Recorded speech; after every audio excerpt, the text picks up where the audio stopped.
तो ये गारंटी वाला बजट और इससे उम्मीद ये कि मोदी सरकार को ये 24 में देगा रिजल्ट। देखिए इस बार क्योंकि ये अंतरिम बजट आ रहा है, इकोनॉमिक सर्वे तो आया नहीं, लेकिन एक रिव्यू रिपोर्ट जरूर आई जिसमें पिछले 10 साल जो मोदी सरकार का कार्यकाल रहा है उसमें देश में कितना प्रोग्रेस हुआ है, कितना विकास हुआ है, एक तुलनात्मक आंकड़े जो सामने निकल कर आए हैं। तो पिछले 10 साल देश में विकास की कैसी रही रफ्तार, इसी को अलग अलग मोर्चों और अलग अलग आंकड़ों पर जरा सिलसिलेवार तरीके से अब आपके सामने हम रखते हैं। मोदी सरकार में देश कितना बढ़ा और इसकी शुरुआत अब जिस आंकड़े से मैं करने जा रही हूं उस पर जरा गौर दीजिएगा आप, क्योंकि सबसे पहले बात वो एक टर्म जो बार बार आप बजट में सुनते आए ना निर्मला सीतारमण के जबान से, कैपेक्स। कैपेक्स मतलब वो कैपिटल एक्सपेंडिचर वाली बात, तो उसी को लेकर ये पहला आंकड़ा, उसी से जुड़ा हुआ ये पहला आंकड़ा इंफ्रास्ट्रक्चर पर खर्च। कहां तो 2015 में इसका आंकड़ा 5.6 लाख करोड़ था और अब ये बढ़कर 18.6 लाख करोड़ पर पहुंच गया है। आप जानते हैं पिछली बार भी इंफ्रास्ट्रक्चर पर खर्च के लिए वित्त मंत्री की तरफ से 10 लाख करोड़ रुपए का प्रावधान रखा गया था। इसके बाद हाउसिंग लोन देखिए, हाउसिंग लोन का जो जीडीपी में रेशो था वो 2015 में 5% के आसपास था, जो अब बढ़कर पहुंच गया है 8.7% जीडीपी का हिस्सा। ये हाउसिंग लोन का जो आंकड़ा है जीडीपी में उसका शेयर है। अगला आंकड़ा जल्दी से आपके सामने रखते हैं और ये जीएसटी को लेकर अगला आंकड़ा आपके सामने आने वाला है। हाउसिंग लोन की बात हो गई है, जीएसटी टैक्स पेयर 2018 में 66 लाख इनकी संख्या थी और अब बढ़कर जीएसटी टैक्स पेयर्स की जो संख्या है वो 1,40,00,000 के पार पहुंच चुकी है। तो देखिए किस तरीके का ये जंप, कितनी ज्यादा ये बढ़त जो यहां पर भी देखने के लिए मिल रही है। स्टार्टअप्स 452 2016 में इनकी संख्या थी, अब बढ़कर 1,14,000 हो गई है इनकी संख्या और 12 लाख लोगों को रोजगार भी तो इन स्टार्टअप से मुहैया हो रहा है। ऐसे में इस बार भी स्टार्टअप पर खासतौर से नजर रहेगी कि वहां पर सरकार क्या ऐलान करती है। आगे बढ़ते हैं, पिछले 10 साल में देश कैसे बढ़ा। स्टार्टअप के बाद जो बात है अब वो कर लेते हैं डिजिटल की, यूपीआई से लेन देन की। कहां तो 2017 में महज 7,000 करोड़ जो यूपीआई से लेन देन होता था और अब ये आंकड़ा बढ़कर 143 लाख करोड़ के पार हो गया है। कहां 7,000 करोड़ और कहां 143 लाख करोड़। कल ही राष्ट्रपति महोदय की तरफ से बताया गया कि जो रियल टाइम डिजिटल लेन देन होता है उसका 46% हिस्सा हिंदुस्तान भारत में हो रहा है। मेट्रो नेटवर्क की बात आपको बता देती हूं, 2018-19 में 450 किलोमीटर का मेट्रो नेटवर्क देश में था जो अब बढ़कर 900 किलोमीटर पर पहुंच गया है। और राष्ट्रपति ने अपने अभिभाषण में यह भी जानकारी दी कि उनकी सरकार से पहले मतलब 10 साल से पहले एक तरीके से सिर्फ 5 शहरों में ही मेट्रो चलती थी, लेकिन अब यह आंकड़ा बढ़ गया है, 20 शहरों तक पहुंच गया है। और यहां पर आप खास मेहमान तो देख ही रहे हैं, अब एक बेहद खास मेहमान, और मैं बेहद खास मेहमान इसलिए कह रही हूं क्योंकि ये सीधा सवाल वाले चौधरी साहब हैं जो हमारे साथ यहां पर आ गए हैं। आप कह सकते हैं एबीपी न्यूज के ये हमारे इन हाउस इकोनॉमी एक्सपर्ट, क्योंकि ग्रेजुएशन इनका इकोनॉमिक्स ऑनर्स से, दिल्ली यूनिवर्सिटी से। तो फिर चौधरी साहब आज क्या उम्मीद कर रहे हैं इस अंतरिम बजट से? पहले तो रोमाना ने मुझे बेगाना बना दिया मेहमान कहकर, मतलब एबीपी परिवार से ही जैसे मानो न्योता मिला। हमारे अपने एबीपी न्यूज के इन हाउस आर्थिक विशेषज्ञ चौधरी साहब एबीपी न्यूज पर जो करते हैं सीधा सवाल, और आज खास आपको कुर्सी दी गई है सर। देखिए ना हम तो खड़े हुए हैं यहाँ पर घूम घूम कर एंकरिंग कर रहे हैं। आप क्योंकि एक्सपर्ट हैं तो आप आज के बजट से क्या उम्मीद कर रहे हैं? ये भी थोड़ा सा उम्र का भी तकाजा हो जाता है, पर तकाजा इस वक्त बजट का है। और बजट को लेकर देखिए आम आदमी की जो दिलचस्पी होती है वो 2 बड़ी बातों पर होती है, क्या महंगा होगा क्या सस्ता होगा, एक्साइज ड्यूटी, कस्टम ड्यूटी क्या घटेगी, और मेरी जेब में कुछ और पैसे आ सकते हैं, यानी कि इनकम टैक्स में, डायरेक्ट टैक्सेशन स्ट्रक्चर में कुछ बदलाव होंगे। वो बदलाव नहीं होने वाले हैं। तो पहले तो इस सुहानी सुबह में थोड़ा सा मैं आपको मायूस भी कर सकता हूं। मैं बिल्कुल नहीं मायूस होने दूंगी, मैं बिल्कुल मायूस नहीं होने दूंगी। मैं जल्दी से दर्शकों को लेकर चलूंगी टैक्स एक्सपर्ट्स के पास, और यहाँ पर हमारे साथ गोपाल केडिया जी भी मौजूद हैं, हमारे साथ यहाँ पर अभिषेक राजाराम जी भी मौजूद हैं। सर 2019 पिछली बार इंटरिम बजट ही था, तभी हम और आप जैसे टैक्स पेयर्स को कुछ राहत मिली थी। इस बार तो सर मायूसी की बात नहीं होगी, कम से कम सुबह सुबह बजट आने से पहले। देखिए इस बार भी मेरे को लगता है कि टैक्स पेयर को कुछ ना कुछ फायदा होगा, होने वाला है फायदा, मायूस होने की जरूरत नहीं है, अभी उम्मीद बना कर रखिए। पिछले बजट में न्यू स्कीम एक टैक्सेशन की इंट्रोड्यूस करी थी सीतारमण जी ने, उसको काफी लुक्रेटिव बना दिया था उसमें, लेकिन 2 खामियां रह गई थी। एक खामी यह थी कि स्टैंडर्ड डिडक्शन जो 50,000 उन्होंने जो कहा था वो बहुत कम था, उसको बढ़ा के मेरे को लगता है इस बार 1 लाख कर दिया जाएगा। एक जो कमी रह गई थी, जो self occupied house property loan लेते हैं उसमें 2 लाख रुपया तक का छूट मिलता था। अगर आप खुद यूज कर रहे हैं तो आपको उसकी छूट नहीं मिलेगी, और आपने किराए पर लगाया तो उसकी छूट मिलेगी। तो लगता है इस कमी को सही कर दिया जाएगा और न्यू स्कीम काफी लुक्रेटिव हो जाएगी। लेकिन साफ तो मतलब एक तरीके से वो उंगली पकड़कर जो देशवासियों को निर्मला सीतारमण ने सिलसिला शुरू किया है ओल्ड टैक्स रिजीम से न्यू टैक्स रिजीम में लेकर जाने का, कायम रहेगा इस बार भी? नहीं, सरकार की इंटेंशन ही न्यू टैक्स रिजीम है। ओल्ड टैक्स रिजीम को वो बंद करना चाहते हैं, जो कि गलत है। ओल्ड टैक्स रिजीम की भी जो स्टैंडर्ड डिडक्शन है वो बढ़ा देनी चाहिए, क्योंकि बहुत लोग हैं जो सालों से इन्वेस्टमेंट करते आ रहे हैं। मान लीजिए उनका हाउसिंग लोन चल रहा है, LIC वगैरह चल रही है, तो उसका बेनिफिट देखिए, जो 1.5 लाख की लिमिट है वो भी ओल्ड रिजीम को भी थोड़ा सा बढ़ाना चाहिए। मेरी उम्मीद है कि ओल्ड रिजीम में थोड़ा सा बढ़ना चाहिए, और जो राहत मिलेगी टैक्स में? राहत तो मिलेगी ही मिलेगी। मिलेगी। 20 तस्वीरें सामने आ गई हैं। वित्त मंत्री निर्मला सीतारमण की तस्वीर आपके सामने है। यही वो तस्वीर, वो फोटो आपके लिए जो वित्त मंत्री निर्मला सीतारमण, और ये लाल रंग का बही खाता निर्मला सीतारमण के हाथ, इसी में वो बजट। और अब तो देखिए लगातार डिजिटल बजट का जो चलन बढ़ा है, तो उसके बाद इसमें बहुत उम्मीद यही कि वो टैबलेट होगा जिसके जो लाल इस बही खाते के अंदर लिपटा हुआ होगा, और इसी से निर्मला सीतारमण जो है वो बजट देश के सामने रखेंगी। सीधे आपको लेकर चलते हैं, अंकित गुप्ता इस वक्त हमारे साथ मौजूद है। अंकित, तो अपनी उस टीम के साथ जिसने ये बजट बनाया है, तैयार किया है, निर्मला सीतारमण तस्वीर खिंचवाती हुई। वित्त मंत्री जो है, बिल्कुल वित्त मंत्री निर्मला सीतारमण, हालांकि बारिश हो रही है लेकिन क्योंकि जनता की उम्मीदों का बजट है, लिहाजा इस बारिश में भी यहाँ पर तस्वीरें सामने आ रही हैं। यहाँ पर बही खाता वो जो है लाल जो बही खाता वित्त मंत्री निर्मला सीतारमण ने जब से ये जिम्मेदारी संभाली है, कुछ इसी तरीके बजट को लेकर के बांटती है। और एक मैम, जनता का उम्मीद कि फिलहाल जो है ये जो है यहाँ से अब निकलेंगी राष्ट्रपति भवन के लिए, लेकिन ये इस वक्त एक बार फिर दोहराना चाहूंगा, अभी यहाँ पर बारिश हो रही है और तेज बारिश में भी किस तरीके से बजट की ये जो है प्रति लेकर के अब जा रही है राष्ट्रपति भवन के लिए।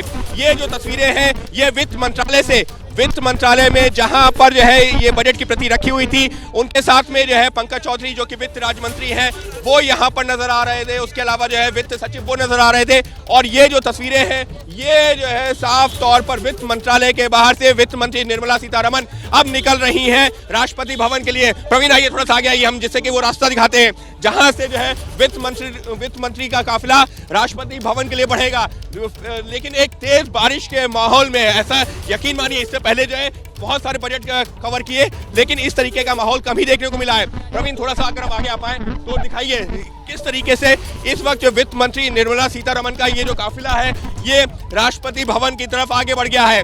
राष्ट्रपति भवन जाकर के वहां से अनुमति ली जाएगी बजट को पेश करने की, और उसके बाद में जब अनुमति मिल जाएगी तो फिर कैबिनेट की बैठक के लिए संसद भवन परिसर में दाखिल होंगी। लेकिन यकीनन ये वो पहली झलक जिसका इंतजार किया जा रहा था, वो बही खाता जिसको सरकार कहती है कि हिसाब किताब का पूरा ब्यौरा है, वो वित्त मंत्री निर्मला सीतारमण अपने सहयोगी वित्त राज्य मंत्रियों के साथ लेकर के राष्ट्रपति भवन पहुंच चुकी हैं और यहां से अनुमति लेने के बाद में दाखिल होंगी संसद भवन में, जहां पर ली जाएगी कैबिनेट की मंजूरी और 11 बजे पेश होगा देश का बजट, जिसको फिलहाल अंतरिम बजट ही कहना सही होगा क्योंकि यह है वोट ऑन अकाउंट, यानी अगले 4 महीनों का लेखा जोखा। जी बिल्कुल, बड़ी जानकारी हमारे सहयोगी अंकित गुप्ता दे रहे हैं। तो वित्त मंत्री निर्मला सीतारमण अब टीम के साथ निकल गई हैं राष्ट्रपति भवन के लिए। और यहाँ पर जरा ये जो आप अलग अलग तस्वीरें देख रहे हैं, जहां 2019 से सिलसिला शुरू होता है जब निर्मला सीतारमण की तरफ से देश के सामने बतौर वित्त मंत्री बजट पेश किया जाता है, और आज अंतरिम बजट पेश करने का जब मौका है तो जरा साड़ी के रंग पर भी तो गौर कीजिए। वो नीला रंग, आज नीले रंग की साड़ी में यहाँ पर निर्मला सीतारमण नजर आ रही हैं, और कहीं ना कहीं नीला रंग मतलब सामाजिक न्याय वाला जो कलर है वो भी आप इससे जोड़कर देख सकते हैं। फिलहाल निर्मला सीतारमण नीले रंग की साड़ी और चौधरी साहब हाथ में लाल रंग का बही खाता जिसमें टैबलेट ही होगा। अब तो डिजिटल हो गया मामला। बिल्कुल, और यहाँ पर एक चीज देखिए समझने की जरूरत है, ये चुनावी साल है जी।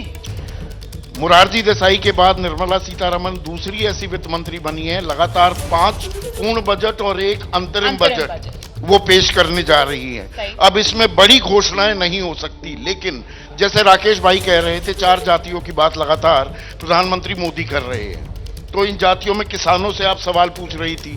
2019 के ही बजट में अंतरिम बजट में 6,000 रुपए की सम्मान निधि की घोषणा की। बिल्कुल। वो 9,000 भी हो सकती है, लेकिन महिलाएं भी हैं, युवा भी हैं और गरीब हैं। और गरीबों को क्या डीबीटी की कोई योजना भी आ जा सकती है, डायरेक्ट बेनिफिट ट्रांसफर, क्योंकि चुनावी साल है, कुछ ना कुछ तो देना है। नहीं, आप बड़ी बात कह रहे हैं। और आप एक सेकंड, एक बात और मैं कह दूं, good politics is bad economics, okay, and good economics is bad politics.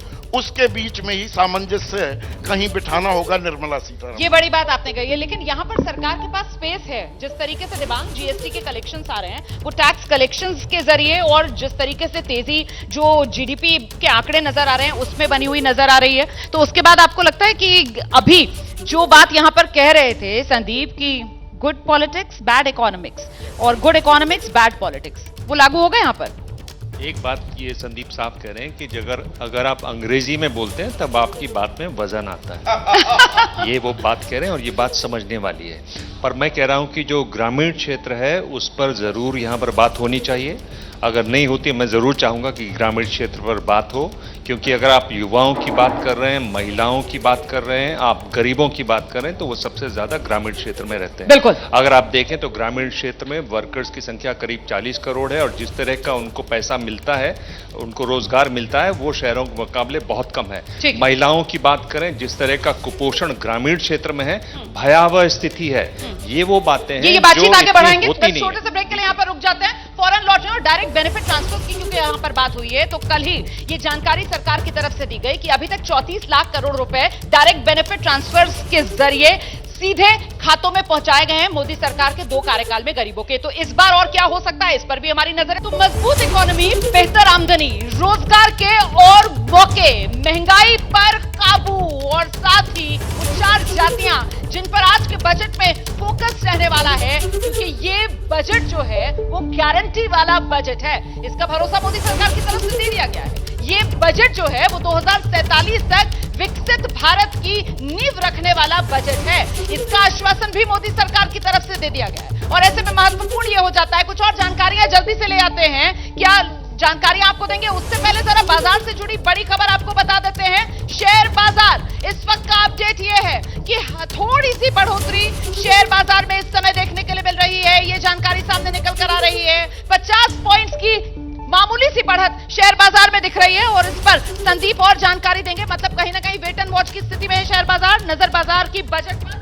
बिल्कुल, यहाँ पर रोमाना देखिए, जो शेयर बाजार है 72,000 का आंकड़ा पार किया सेंसेक्स ने। वो जो बॉम्बे सूचकांक है उसके ठीक नीचे वो रुका हुआ है।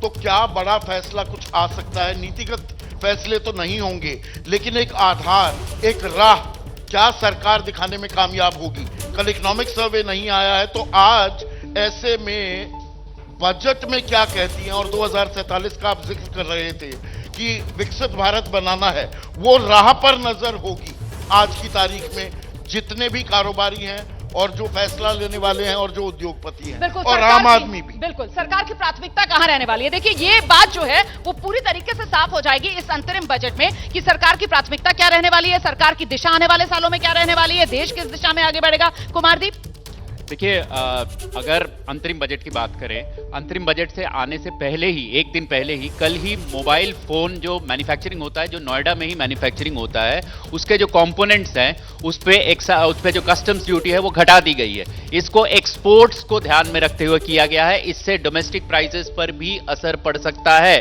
तो इस तरह छोटी छोटी चीजें, इसके अलावा जो 5 लाख तक की कर रियायत देने की बात कही गई थी, उसके भी नोटिफिकेशन कुछ दिन पहले आ चुके हैं। लिहाजा जो बाजार में बढ़त की बात की जा रही है, बाजार एक्सपेक्ट नहीं कर रहा है, क्योंकि जो लाभार्थी 4 जो वर्णों की बातें की जा रही है, गरीब, युवा, इनके लिए किस डायरेक्शन में आएगा, ये है बजट का पूरा, अंतरिम बजट का पूरा। और दूसरा, प्रधानमंत्री ने कल इंटरिम बजट और पार्लियामेंट सेशन शुरू होने से पहले कहा है कि सिर्फ दिशा निर्देश आएंगे। इसीलिए तो हम कह रहे हैं कि कहीं ना कहीं वो दिशा पता चल जाएगी कि आने वाले समय में सरकार की प्राथमिकता कहां रहने वाली है, किस तरीके से 2047 तक विकसित भारत की जो इमारत 4 स्तंभों पर जो खड़ी होगी, उन स्तंभों को किस तरीके से और समर्थ और सशक्त बनाने के लिए सरकार कदम उठाती है, नजर बनी हुई है। एबीपी न्यूज बजट कैफे से बड़ी कवरेज लगातार जारी है। आपको बता दें, वित्त मंत्री निर्मला सीतारमण अपने आवास से निकली, पहले वित्त मंत्रालय पहुंची, वहां से बजट की डिजिटल कॉपी ली, अपनी टीम को अपने साथ लिया, फोटो ऑप के बाद इस समय वित्त मंत्री निर्मला सीतारमण राष्ट्रपति भवन में मौजूद हैं, राष्ट्रपति से मुलाकात कर रही हैं और परंपरा के मुताबिक राष्ट्रपति को बजट की प्रति भेंट कर रही हैं। और ऐसे में अब इस बार का ये बजट गारंटी वाला बजट तो है ही, साथ ही साथ इस बार का बजट राम राज्य वाला बजट भी तो है। आप जानते हैं प्रधानमंत्री नरेंद्र मोदी की तरफ से साफ किया गया था कि अयोध्या में दिव्य भव्य नव्य राम मंदिर के निर्माण के बाद अब बारी है दिव्य भव्य भारत राष्ट्र बनाने की, और उसी को देखते हुए क्या कदम सरकार की तरफ से इस बजट में उठाए जाएंगे, इस पर भी हमारी नजर है। राम राज्य वाला देश मतलब अच्छी सरकार, समृद्धि, शांति और सबके लिए विकास।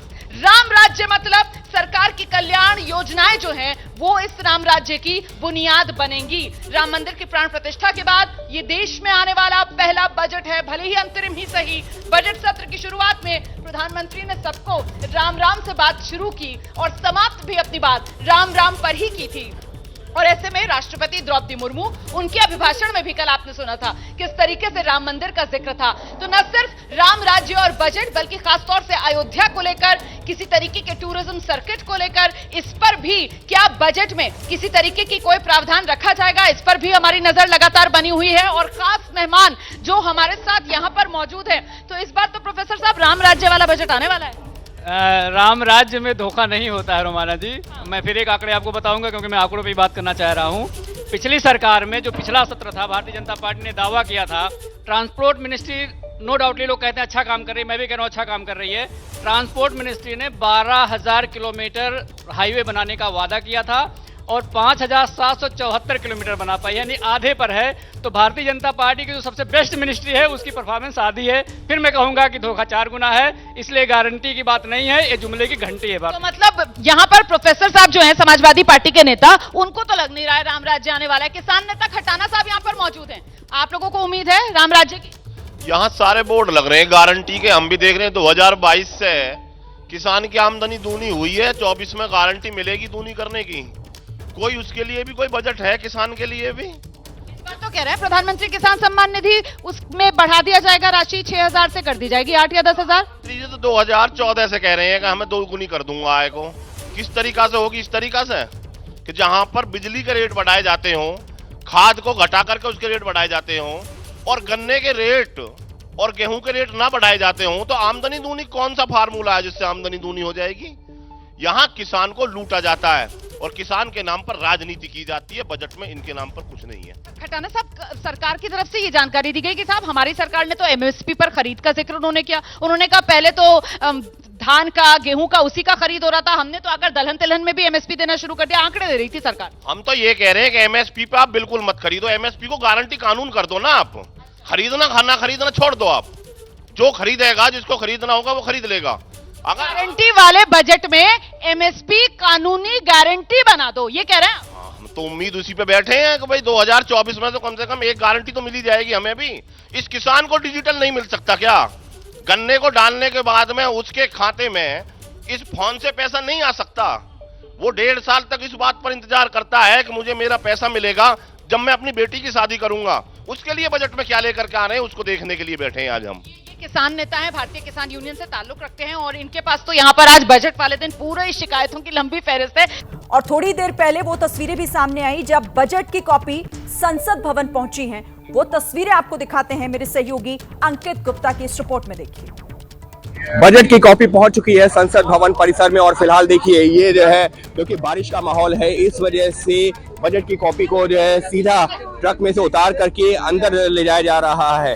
तो इस वक्त जो है जो बजट की प्रतियां हैं वो इस ट्रक में पहुंची हैं संसद भवन परिसर में। हालांकि जो नई संसद भवन है, यानी कि ये जो हमारी नई संसद भवन है, इसमें जो बजट है वो अब हार्ड कॉपी की जगह सबको वहां पर जो स्क्रीन लगी हुई है उसी के जरिए दे दिया जाएगा। लेकिन ये जो तस्वीरें हैं ये अभी भी जो रिकॉर्ड के तौर पर चीजें रखी जाती हैं बजट में, वो जो हमेशा रिकॉर्ड में रहती है, उस वजह से अभी भी हार्ड कॉपी आती है। लेकिन पहले जो हजारों की संख्या में छपते थे बजट की कॉपी, अब वो जो संख्या बहुत सीमित हो गई है। तो फिलहाल ये बजट की जो प्रति है वो पहुंच चुकी है संसद भवन परिसर में और गिनी चुनी जो प्रतियां हैं उनको ले जाया जा रहा है संसद भवन परिसर के अंदर, क्योंकि बारिश का माहौल है। इस वजह से जो अमूमन तस्वीरें सामने आती थी कि इसको जो है उतार करके रखा जाता था, उसकी पूरी चेकिंग की जाती थी, तो आज कुछ उस तरीके की तस्वीरें तो नहीं है, लेकिन बड़ी खबर यही है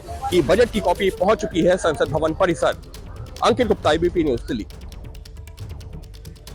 तो अंकित गुप्ता की ये रिपोर्ट आप देख रहे थे और इस बीच बड़ी खबर ये आ रही है कि राष्ट्रपति भवन में राष्ट्रपति की तरफ से बजट को लेकर मुहर लगा दी गई है। निर्मला सीतारमण वित्त मंत्री राष्ट्रपति भवन पहुंची हुई थी राष्ट्रपति से मुलाकात करने के लिए, बजट की प्रति उनको देने के लिए, और ऐसे में उनकी तरफ से मुहर लगा दी गई है। और अब राष्ट्रपति भवन से निर्मला सीतारमण जो है वो संसद भवन पहुंचेंगी और वहां पर पहले कैबिनेट बैठक और फिर 11 बजे का समय है जब ये इंटरिम बजट आना है। हमारे साथ यहां पर वरिष्ठ आर्थिक पत्रकार राजीव रंजन जी भी मौजूद हैं। बड़ा सवाल इस बार के बजट को लेकर यही पूछा जा रहा है, लोक लुभावन या लोक कल्याण, इसी के बीच में कहीं ना कहीं संतुलन बिठाना है, ये असमंजस होगा क्या सरकार के सामने?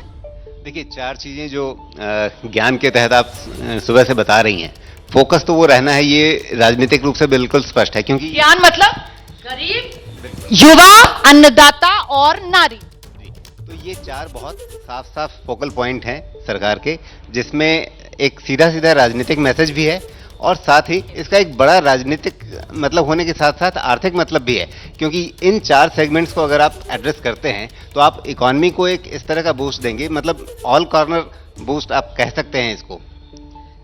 तो मतलब अगर आप इन 4 जातियों को, प्रधानमंत्री नरेंद्र मोदी की जुबान में अगर कहूं, आप उनको फायदा पहुंचाने का काम करते हैं तो आप कुल मिलाकर इकोनॉमी को बूस्ट करेंगे। युवाओं की बात मैं जरा कर लेती हूं, महिलाओं के बारे में हम काफी बात कर चुके हैं। युवा मतलब सीधे सीधे अगर उनके दिल की बात कही जाएगी तो वो रोजगार होगी। रोजगार को लेकर आपको क्या लगता है, फोकस कैसे रहेगा इस बजट में? जी देखिए, कोशिश रहेगी कि जो व्यवस्था है, आर्थिक व्यवस्था है, उसको ज़्यादा सुदृढ़ किया जाए, सामाजिक तौर पे, आर्थिक तौर पे, और रोज़गार प्रदान करने के लिए जो स्किल्स की ज़रूरत है या जो मैन्युफैक्चरिंग यूनिट्स की ज़रूरत है, सर्विसेज की ज़रूरत है और एग्रीकल्चर में बूस्ट देने की ज़रूरत है, वो दिया जाए। राखी जी भी कुछ जोड़ना चाहते? ये किसान और खेती पे जोर है, और ये महिला ड्रोन, जो आपने नमो ड्रोन दीदी का नाम सुना होगा, तो महिला किसानों के लिए मुझे लगता है कि कुछ और ज्यादा जोर। तो युवाओं पर बात हो रही है, महिलाओं पर आगे बात कर लेंगे। महिलाओं पर लगातार हम बात कर रहे हैं, राखी जी घुमा फिराकर बात महिलाओं पर ले आती है, लेकिन मैं जरा युवाओं के बारे में बात करना चाहती हूँ और खासतौर से वहां पर यामिनी जी ने एक बात का जो जिक्र किया कि साहब स्किलिंग, उस पर भी कहीं ना कहीं फोकस रहेगा सरकार का। देखिए, ये बहुत आवश्यक है। बेरोजगारी इस समय जो बढ़ी हुई है उसको कम करने के लिए स्किलिंग बहुत ज़रूरी है, और अगर स्किलिंग, एजुकेशन पे जोर हुआ तो स्किलिंग अपने आप ये बढ़ती जाएगी। मेरा ये मानना है कि जैसे पुरानी चीनी कहावत है कि भाई एक बार किसी को एक दिन मछली दो तो एक दिन के लिए खाना दिया, और उसको मछली पकड़ना सिखा दो तो हमेशा के लिए जिंदगी, उसकी ज़िंदगी संवर जाएगी। तो इसके लिए स्किलिंग बहुत ज़रूरी है। और इसके अलावा मैं ये किसानों में मैंने देखा कि बड़ा रोष है, लेकिन फोकस जो सरकार का है, टेक्नोलॉजी अगर अपने आप बढ़ जाए खेती के अंदर तो अपने आप इनकी आय और दुगनी हो जाएगी, इनकी जिंदगी संवर जाएगी। तो ये हर जगह इसी का फोकस होना जरूरी है। निर्मला सीतारमण जी बहुत अच्छा बजट, बहुत अच्छी नीतियां कर रही है। 7% की ग्रोथ दुनिया में कहीं नहीं है। विकसित देश चाइना, यूएसए सब स्ट्रगल कर रहे हैं। तो सर, दुनिया में तो मुश्किल से 2-2.5% ग्रोथ रेट बना हुआ है और भारत लगातार तीसरा साल जब 7% से ऊपर हमारी जीडीपी लगातार बनी हुई है। ऐसे में आप यहां पर कहीं ना कहीं टेक्सटाइल इंडस्ट्री को रिप्रेजेंट कर रहे हैं, युवाओं को आप यहां पर रिप्रेजेंट कर रहे हैं। युवाओं की आकांक्षा वही रोजगार को लेकर। मैम, टेक्सटाइल और apparel industry second largest employer है एग्रीकल्चर के बाद, तो मैं चाहूँगा कि आने वाले टाइम में जो स्किल डेवलपमेंट सेंटर्स हैं डेडिकेटेड टू, क्योंकि यहाँ पे इंडिया में शॉर्टेज ऑफ स्किल्ड लेबर अभी भी बहुत ज़्यादा है और जो लेबर इंटेंसिव इंडस्ट्रीज़ हैं उसमें भी बहुत स्कोप है, तो मैं चाहूँगा कि डेडिकेटेड स्किल सेंटर्स बने स्पेसिफिक इंडस्ट्रीज़ के लिए, जहाँ पे रोजगार लोगों के लिए पैदा हो और स्पेशली यूथ के लिए। बिल्कुल, तो यहां से सुझाव जिस तरीके के निकल कर आ रहे हैं, कई बार तो बहुत ही सकारात्मक सुझाव यहां से निकल कर आते हैं। देखना ये होगा कि आज के बजट में ये तमाम सुझाव जो है यकीनन वित्त मंत्री के पास भी पहुंचे होंगे, क्योंकि गहन चर्चाएं होती है, मीटिंग्स का दौर होता है और उसके बाद तैयार होता है बजट, जो अब से कुछ ही देर में 11 बजे संसद भवन परिसर में पढ़ा जाएगा। वित्त मंत्री निर्मला सीतारमण की तरफ से पहुंचने वाली है संसद भवन। राष्ट्रपति की तरफ से बजट पर मोहर लग गई है, राष्ट्रपति भवन से निकल गई है वित्त मंत्री संसद भवन के लिए। तो देखिए, तस्वीरें इस वक्त आपको दिखा रहे हैं निर्मला सीतारमण जो इस वक्त पहुंच गई हैं संसद भवन, और उनके हाथ में वो आप लाल रंग का बही खाता, वो टैबलेट देख रहे हैं जिसके अंदर बजट का वो पूरा लेखा जोखा है। और खास बात इस लिहाज से भी हो जाती है कि नए संसद भवन में आज ये पहला बजट पेश करने जा रही हैं उस नए संसद भवन में। और साथ ही उनके साथ पंकज चौधरी और भगवत कराड़ भी आप इस वक्त देख रहे हैं।